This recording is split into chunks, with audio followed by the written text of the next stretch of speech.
முன்னெல்லாம் நம்ம வந்து ரீசன்ட் டைம்ல எல்லாமே ஒரு கொலை அப்படின்னு பார்த்தோம்னா ஒரு சில ரீசன்ஸ்க்காக நடக்கும். அதாவது வந்துட்டு முன்விரோதம் காரணமாக நடக்குதா, இல்ல வந்து தொழில் போட்டினால நடக்குதா, இல்ல ஏரியால யார் கெத்து நடக்குது, நம்ம நிறைய பார்த்துருக்கோம். அதை தாண்டி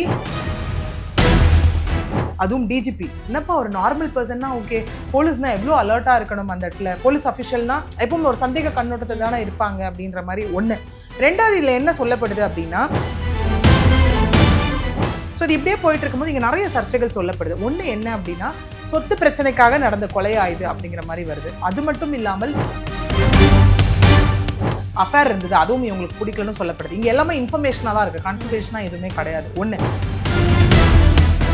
இருக்காங்க. ஓகே, இதெல்லாம் தாண்டி இங்கே இன்னொன்று என்ன சொல்லப்படுது அப்படின்னா, கடந்த 12 வருடங்களா அவங்களுக்கு மனநோய் இருக்குன்னு சொல்லப்படுது, ஸ்கிசோஃப்ரீனியா.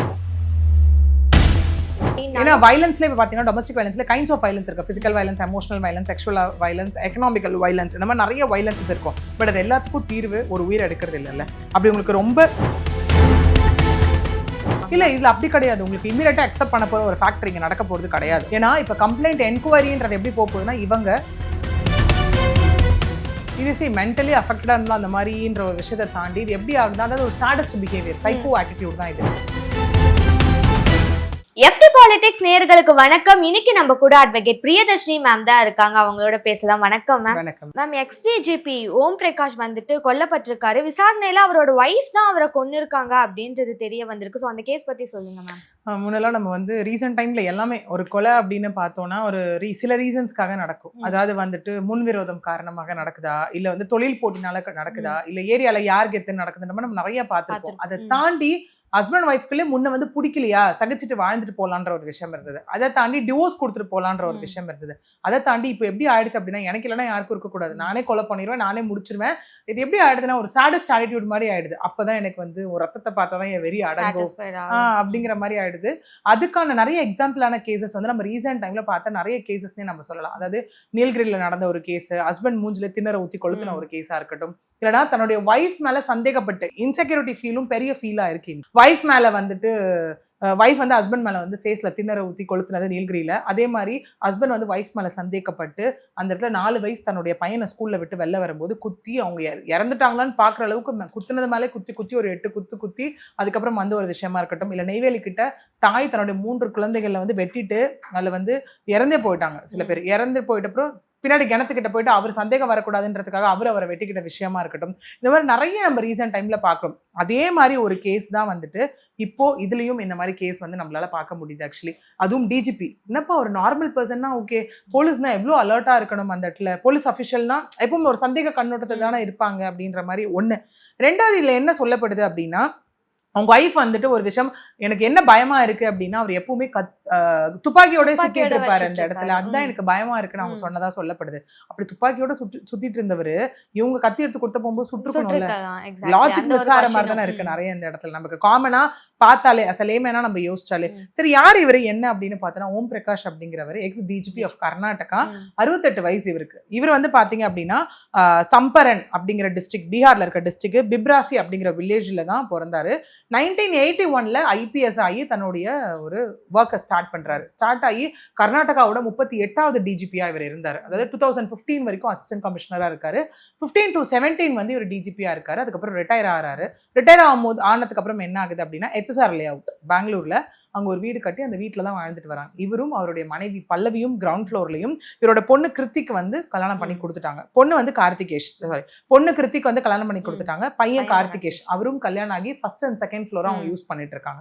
ஸோ இது இப்படியே போயிட்டு இருக்கும்போது இங்க நிறைய சர்ச்சைகள் சொல்லப்படுது. ஒண்ணு என்ன அப்படின்னா, சொத்து பிரச்சனைக்காக நடந்த கொலையாயுது அப்படிங்கிற மாதிரி வருது. அது மட்டும் இல்லாமல் 15 வருஷமா இந்த சொத்து பிரச்சனை போயிட்டு இருக்கணும் ஒரு விஷயம் வந்து சொல்லப்பட்டு இருக்கு. என்ன ரீசன் அப்படின்னு பார்த்தோம்னா, அதாவது இங்க வந்து உத்தரகன்னடா அப்படிங்கிற இடத்துல தண்டேலி அப்படிங்கிற இடத்துல தான் வந்துட்டு இவரோட சிஸ்டருக்கு இவர் ப்ராப்பர்ட்டி வாங்கி கொடுத்ததா இங்க வந்து சொல்லப்படுது. ஓகேவா, அந்த வாங்கி கொடுத்த ப்ராப்பர்ட்டி இருக்கு இல்லையா, அந்த ப்ராப்பர்ட்டியில தான் இவங்க என் தங்கச்சிக்கு வாங்கி கொடுத்த வச்சேன்னு சொல்லி இங்கே இஷ்யூ கிரியேட் ஆனதா, அதன் தொடர்பாக தான் அடிக்கடி நிறைய பிரச்சனைகள் நடந்ததாகவும், அதனுடைய சர்ச்சை விளைவாக தான் அந்த ஏப்ரல் 20 சம்பவம் நடந்தது இல்லையா, அன்னைக்கும் இந்த மாதிரி நிறைய கொஸ்டின்ஸ் வந்து ரைஸ் ஆகி இது ஒரு கட்டத்துக்கு மேல சண்டை வந்து ரொம்ப முற்றி போய் தான் இவங்களுக்குள்ள இந்த விஷயம் அவங்க குத்தி கொண்டுட்டாங்க. கிட்டத்தட்ட உடம்புல வந்து 10 இடங்களுக்கு மேல குத்துனது, நெஞ்சு வயிறு பகுதி எல்லாமே குத்தி அவர் ஒரு 15 நிமிடம் தன்னுடைய உயிருக்காக போராடினார் அப்படிங்கிற ஒரு விஷயமும் இந்த இடத்துல வந்து சொல்லப்பட்டு இருக்கு. ஓகேவா, அவரோட பையனுமே கூட என் அக்கா இல்ல என் அம்மா தான் இருப்பாங்க, ஏன்னா தொடர்ந்து போயிட்டே இருக்கு அப்படின்ற மாதிரி ஒரு ஸ்டேட்மெண்ட் தான் கொடுத்துருக்காங்க.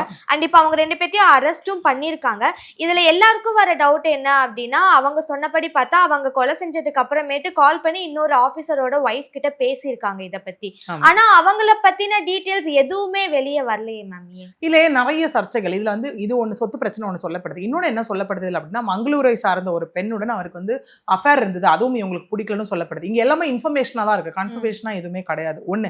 ரெண்டாவது, இவர் இந்த மாதிரி கொலை பண்ணிட்டாங்க, அவங்களே போலீஸ் கண்ட்ரோல் ரூமுக்கு கால் பண்ணி இந்த மாதிரி இவர் இறந்துட்டாரு அப்படின்னு சொல்லியிருக்காங்க. போலீஸ் வீட்டுக்கு வந்து டோரை தட்டும் போது டோர் லாக்டு. இவங்க ரொம்ப நேரம் கழிச்சு வந்து டோரை திறந்து போலீஸ் உள்ள வந்து பார்க்கும்போது கீழே அவருடைய உடல் வந்துட்டு ரத்த வெள்ளத்துல சடலமா இருக்கும் போது நான் தான் கொன்னுட்டேன் அப்படின்னு சொல்லி அவங்க சொல்லியிருக்காங்க. அது என்னன்னு கேட்கும் போதுதான் இங்க போவான ஒரு வாட்ஸ்அப் குரூப் இருக்கிறதா சொல்லப்படுது. அந்த வாட்ஸ்அப் குரூப்ல அவங்க என்ன பண்ணிருக்காங்கன்னா, இந்த சம்பவம் நடப்பதற்கு 3 நாட்களுக்கு முன்னாடி எங்களுக்கு ரொம்ப பயமா இருக்கு, அவர் எப்ப பார்த்தாலும் துப்பாக்கியோட வீட்டுல சுத்திட்டு இருக்காரு, எங்களுக்கு எப்ப என்ன நடக்கும்னு தெரியல அப்படிங்கிற மாதிரி ஒண்ணு போட்டிருக்காங்க.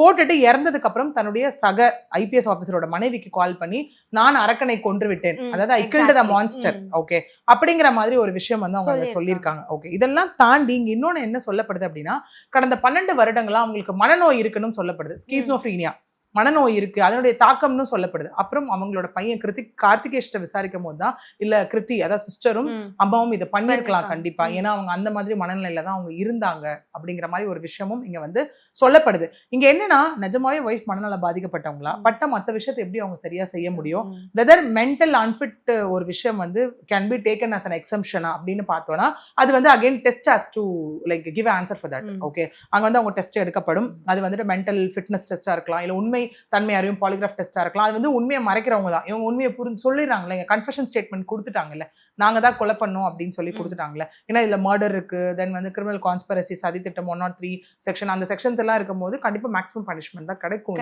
10 years or 20 years, சில கேசஸ்க்கு லைஃப் இம்ப்ரெசன்மெண்ட் வரைக்கும் இங்க கொடுக்கப்படலாம் அப்படிங்கிறது தான் இங்க வந்து விஷயமா இருக்கு. கண்டிப்பா மேம். ஆக்சுவலா இப்போ இவங்க 2 பேரும் ஒத்துக்கிட்டாங்க. இன்னொன்னு அவங்க அந்த பக்கம் யாரு அப்படின்ற டீட்டெயில் வரல. இன்னொரு பக்கம் இவங்க பையன் வந்துட்டு இப்படி சொல்லிட்டு இருக்காங்க. ஆக்சுவலா நீங்க முன்னாடியே சொன்ன மாதிரி சொத்து வந்துட்டு அவங்க தங்கச்சி பேர்ல எழுதி கொடுத்துருக்காரு அப்படின்ற ஒரு பிரச்சனை தான் போயிட்டு இருந்துச்சு அப்படின்றது தான் அவங்க சொல்றதுல. ஆமா, இப்ப சொத்துக்காக நடத்தப்பட்ட கொலையான் இருக்கு. இன்னொன்னு நம்ம பார்க்கணும், சொத்து பிரச்சனை அப்படின்னா இவர் தங்கச்சிக்கு மட்டும் சொத்து எழுதி வைக்கல, மனைவி, மகன், மகள் எல்லாருக்குமே சொத்து கொடுத்திருக்காரு. இந்த கேஸ் எந்த அளவுக்கு கவனம் ஈர்த்திருக்கு அப்படின்னா, அந்த மாநில உள்துறை அமைச்சர் ஜி பரமேஸ்வரா அவர்களே டைரக்ட் தலையீடு எடுத்த ஒரு கேஸா இருக்கட்டும், சென்ட்ரல் கிரைம் பிரான்ச் சிசிபிக்கு மாற்றப்பட்ட ஒரு கேஸாவும் தான் இந்த இடத்துல இருக்கு. கண்டிப்பா. ஆக்சுவலா இப்போ அவங்களே வந்துட்டு கன்ஃபெஸ் பண்ணிட்டாங்க, நாங்க தான் கொன்னிருக்கோம் அப்படின்னு சொல்லிட்டு. அண்ட் அகைன் அவங்க பிரஸ் மீட் கொடுக்குறப்பவும் என்ன சொல்லிருக்காங்கன்னா, டொமஸ்டிக் வயலன்ஸ், அதனால தான் நான் வந்துட்டு இந்த மாதிரி பண்ணிருக்கேன் அப்படின்றாங்க. நீங்க சொன்ன மாதிரி அவங்க மென்டலி அஃபெக்ட் ஆயிருக்காங்க அப்படின்னு. ஏன்னா வயலன்ஸ்ல இப்ப பாத்தீங்கன்னா டொமஸ்டிக் வயலன்ஸ்ல கைண்ட்ஸ் ஆஃப் வயலன்ஸ் இருக்கு, physical violence, emotional violence, sexual violence, economical violence, இந்த மாதிரி நிறைய வயலன்சஸ் இருக்கும். பட் அது எல்லாத்துக்கும் தீர்வு ஒரு உயிர் எடுக்கிறது இல்லைல்ல. அப்படி உங்களுக்கு ரொம்ப தாங்க முடியாத அளவு கொடுமைகள் இருந்தா ஸ்டேஷன்ல கம்ப்ளைண்ட் பண்ணுங்க, இல்லனா கோர்ட்ல போய் டிவோர்ஸ் வாங்குங்க, டிவிசி ஃபைல் பண்ணி. இதுதான் இருக்கணும். இன்னைக்கு நிறைய பேர் இதான் தப்பா புரிஞ்சுக்கிறாங்க. ஏதாவது ஆச்சு ஏதாவது இம்மீடியட்டா நான் ஏதாவது பண்ணுவேன், ஏதாவது பண்ணிடுவேன், பண்ணாதான் எனக்கு சந்தோஷம் அப்படிங்கிற மாதிரிலாம் நிறைய விஷயம் இருக்கு. அப்படிலாம் ஒண்ணுமே கிடையாது இந்த இடத்துல. கண்டிப்பா. இப்போ இவங்க கன்ஃபெஸ் பண்ணிட்டாங்க ஓப்பனா, நான் தான் பண்ணியிருக்கேன் அப்படின்றது. அண்ட் அவங்களுக்கு டெஸ்ட்டும் எடுப்பாங்க அப்படின்னு சொல்லியிருக்கீங்க. இது எப்படி போகும் மேம்? அவங்க தான் பண்ணிட்டாங்க அப்படின்னு தெரிஞ்சிருச்சு, இதுல வேற ஏதாவது காரணம் இருக்கும் அப்படின்ட்டு பார்ப்பாங்களா, இல்ல அவங்க சொன்ன மாதிரி இதுதான் ரீசன் அப்படின்னு சொல்லிட்டு எடுத்துட்டு போவாங்க? இல்ல, இதுல அப்படி கிடையாது. உங்களுக்கு இமீடியட்டா அக்செப்ட் பண்ண போற ஒரு ஃபேக்டர் இங்க நடக்க போறது கிடையாது. ஏன்னா இப்ப கம்ப்ளைண்ட் என்கொயரின்றது எப்படி போகுதுன்னா, இவங்க இப்ப அந்த வாட்ஸ்அப் குரூப்ல இருக்கவங்க எல்லாருமே பிளஸ் இவங்க யாருக்கு வீடியோ கால் பண்ணாங்க, போன் யாருக்கு கால் பண்ணிருக்காங்க, அவர் டிஜிபி யாருக்கு பேசியிருக்கா, இல்ல இவங்க வைக்கிற அலிகேஷன்ஸ் என்னென்ன, அதை சார்ந்து இந்த மாதிரி ஒரு என்கொயரி வந்து ஒரு பெரிய வட்டத்தை நோக்கி தான் இருக்க போகுது. அந்த வலயத்துக்குள்ளதான் எல்லாரும் கொண்டு வரப்பட்டு இப்ப இருக்கிறது பிரிலிமினரி என்கொயரி. ஓகே, இப்ப இதெல்லாம் ரீசனா சொல்லியிருக்காங்கன்னு தான் வந்திருக்கு. இதை தாண்டி இதெல்லாம் சொல்லியிருக்காங்க, அப்ப இதெல்லாம் உண்மையான்றது அடுத்தடுத்த கட்ட இன்வெஸ்டிகேஷன்ல தான் நமக்கு தெரியும். அதாவது ரிமாண்ட் எக்ஸ்டென்ஷனா இருக்கட்டும், இல்ல அடுத்த கட்டம் என்னன்றதை வச்சுதான் இந்த எஃப்ஐஆர் இதுவா இது இருக்க போதா, இல்ல அடுத்தது என்ன ஆல்டர்னேட், அதாவது எஃப்ஐஆர் வந்து ஆல்டர்னேட் பண்ணப்பட போதா, அப்புறம் சார்ஜ் ஷீட் ஃபைல் பண்ண போறாங்களா, ட்ரையலுங்கிறதுலாம் அடுத்தடுத்த கட்டம். மேம் ஆக்சுவலா அவங்க வைஃப் தான் வந்துட்டு அவரை கொன்னிருக்காங்க அப்படின்றது இதுல ரொம்ப கிளியரா தெரியுது.